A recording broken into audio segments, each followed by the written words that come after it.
Faire l'amour est-il un sport ? Alors la curiosité scientifique ne doit laisser de côté aucune question. Ainsi, celle de l'acte sexuel considéré ou non comme une forme de pratique sportive est au centre de certaines recherches. Là, a priori, il ne semble pas possible de vraiment assimiler l'amour à un sport. En effet, la durée d'un rapport sexuel est estimée très précisément à 7,3 minutes et les Français feraient l'amour un peu plus d'une fois par semaine. Les amants, vous le voyez, n'atteignent donc pas, et de loin, les 2h30 hebdomadaires d'activité physique modérée ou même les 1h15 d'efforts plus intenses nécessaires, si l'on en croit la science, pour rester en bonne santé. Donc si le sexe à lui seul ne suffit pas à nous maintenir en bonne condition, peut-il du moins être considéré comme une activité physique à part entière ?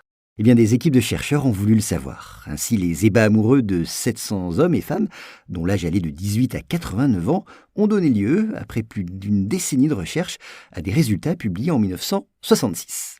Conclusion, eh bien, on a observé une augmentation de la fréquence respiratoire et une élévation du rythme cardiaque, portée à 110 et jusqu'à 180 battements par minute durant l'acte sexuel. Au-delà, une autre étude s'est intéressée au comportement physique d'amants invités d'abord à courir sur un tapis roulant. Après un tel effort, ils pouvaient atteindre, durant l'acte sexuel, 75% de leur capacité cardiaque maximale, la plupart des participants ne dépassant pas cependant la moitié de cette amplitude cardiaque.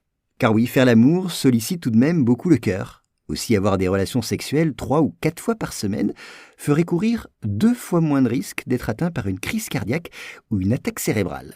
Mais attention, on l'a dit, les ébats sous la couette ne s'apparentent pas pourtant à un sport intense. Ils sont certes plus efficaces qu'une marche rapide, à 5 km par heure, mais moins qu'un jogging modéré, où le coureur ne dépasse pas les 8 km par heure. Enfin, l'acte sexuel ferait brûler en moyenne 100 calories à un homme et 70 à une femme, ce qui, vous le voyez, reste assez modéré. Voilà pour cet épisode. S'il vous a plu, sachez que j'en publie plusieurs par jour sur mes podcasts Choses à savoir. Je mets tous les liens en description. Merci.